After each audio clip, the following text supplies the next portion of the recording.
Welcome back to the Grizzly Den here at Logan High School. 74-62, Skyview remains undefeated in region play at 7-0. They go to 16-2 overall. The Grizzlies fall 7-12 overall and 3-4 in region play. But John Newbold and Terrell Baldwin here with you, Diana Young, our producer in studio.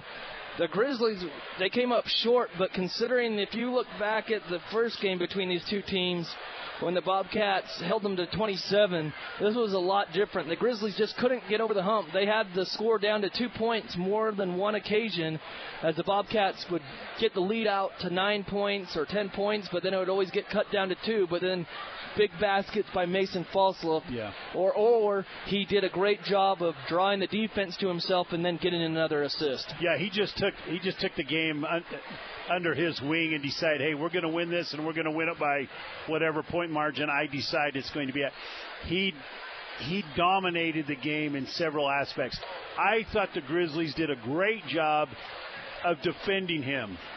But I'll tell you, you think about how many points he scored. Okay, well, did they really do that good? For the most part, they did a good job. You can't stop him every time down the floor. They tried to stop some other guys. They threw a couple different looks at him.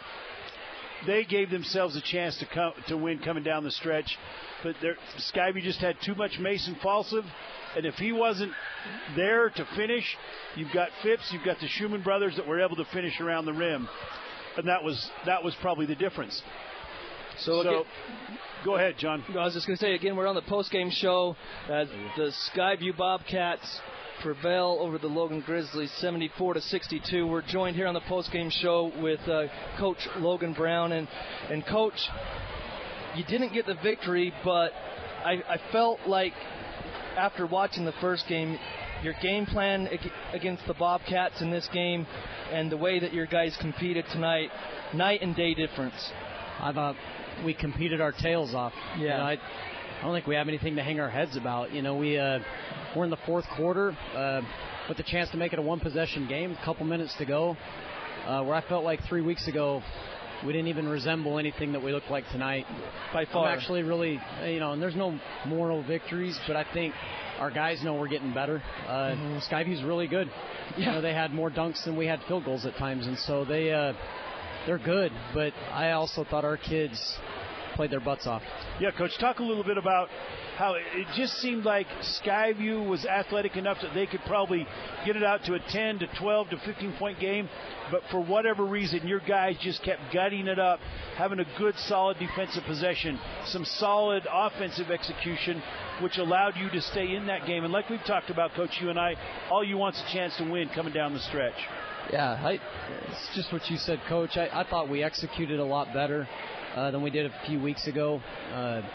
They're hard to go against just because they're so much bigger than us, but I don't think that we let that convince us we couldn't win. I really thought our kids battled, and a couple things.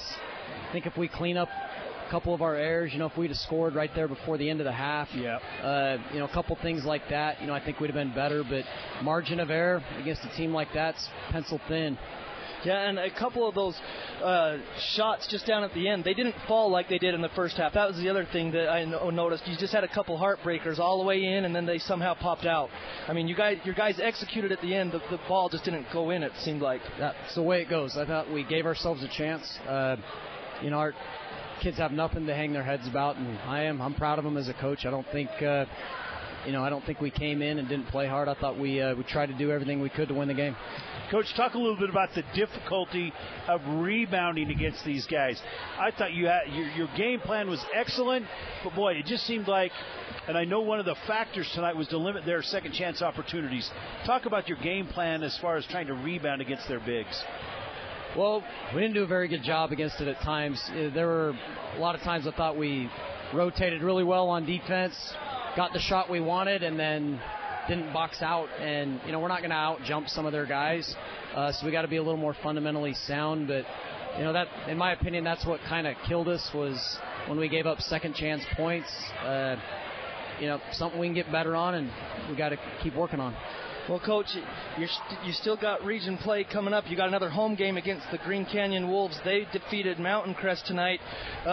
What do you see in the Green Canyon Wolves and Coach McClure, that team that they have this year? I think shoot it really well. They got 5 guys on the floor that can score. The last time we played them, it came down to the wire, and so I expect a really competitive game. I need our fans out like they were tonight. I thought our students, that was the best they've done all year. They can really impact our environment here, so we got to build on it. Well, T, do you have anything else for Coach Brown tonight? No, Coach. We look forward to seeing you back in Grizzly Den here on Friday. Yep, thank you. All right, thanks for taking some time, Coach. Appreciate it. So, again, the Grizzlies fall 74-62. They drop in region play to 3-4 on the season and 7-12 overall. But like he mentioned, you can tell he's disappointed, T, but at the same time, like he kept saying, you just can't hang your head if you're the Grizzlies because you played a terrific ball game tonight. Skyview, they're undefeated in region for a reason, and they showed it down the stretch. They really did. Yeah, they're loaded with athletic ability. They can bring in a bunch of different guys. The impressive thing about Mason Falsip, that guy, he can play 5 positions. He can play any of the positions on the floor. He knows where everyone else is supposed to be. He's a talent that we might not see the likes of for a while. I really, really enjoyed watching him play tonight. He did some marvelous things out there on the basketball floor. And, John, I haven't had the opportunity to see him play as much this year because of just some commitments with other things and other games and so on. But if you have not been out to watch Mason Falsip play, I would strongly suggest that you get out and watch him play because he only has a few more games. But one thing people need to remember, too, is this kid's a state champ in multiple sports, and they're still the state champs until someone beats them. Yeah. And so get out and support those Bobcats. So they won in football and all this. He's a D1 player. He's committed to Utah right now. But the thing about Mason, when we look at the stats throughout the season, he's got 6 double-doubles on the season. He's got 2 triple-doubles this season. In the first game of the season, he had 36 points, against Weber on the road to start the season, 23 boards in that game and 11 assists in that triple-double. And that was 2 or 3 days after he finished his football season, if I recall. Exactly. So like you mentioned, but I know for this Skyview Bobcat team, one of the goals that they have is to win region. They didn't win region last year. Yeah. So they want to win region this year. They need the region championship, and to do that, they've got to go through Ridgeline Friday. That's going to be a big game. Ridgeline only 1 loss. Their only loss in region was to the Bobcats. The Bobcats don't want to share anything. No. So it will be a big game Friday. The Grizzlies, like we mentioned, they face the Green Canyon Wolves on Friday here in the Grizzly Den. So your scoring totals tonight for the Grizzlies: Isaac Tuff, 9 points with 3 3-pointers, 8 points for Ethan Davis, 13 for Isaac Larson, 5 points for Hayden Woolley, 6 points for Ace Kennington, 18 points for Jaden Penniger, who is our Alta Bank player of the game for the Logan Grizzlies, is Jaden Penniger with his 18 points. Jalen Hoth had a 3-pointer in the second quarter for his 3 points. For the Skyview Bobcats, it was 5 points for Kason Carlson, who had some big minutes in the second quarter, 2 points for Tatum Neal, 2 points for Caden Penrose, 30 points for Mason Falslow, and he is our Alta Bank player of the game for the Skyview Bobcats. 26 points for Sam Phipps, who had a huge game tonight as well, also at the free throw line, and then 7 points for Bracken Schumann. Oh, and Jackson Schumann had 2 points as well for the Skyview Bobcats. And that 2 points he made was a critical 2-point field goal. You remember that right there when they lobbed the ball up, and he was able to corral it and put it in. So, again, for the broadcasts here at the Grizzly Den, it will be Green Canyon and Logan. Logan hosting Green Canyon. Al Lewis will be back on the call for that game, and you can catch that game on Friday. Al Lewis and Terrell Baldwin. It will be on 6:10 a.m. and 102.5 FM. And then for the Skyview Bobcats, they'll be on the road at Ridgeline, and that essentially will be for the region championship. But that is at Ridgeline. Dave Simmons will have the call of that game on 104.5 The Ranch and also on 1390 AM the Fan and 106.9 FM for that game Friday night in Millville. But again, like you say, T, you only get 3 more opportunities for the Bobcats. You get to see the Bobcats and Mason Falslow. You'll get to see him. Only 2 more home games, 1 more road game. And Skyview they'll get a first-round bye in the playoffs, and they'll probably host a game. But regular season, you only have 2 more times.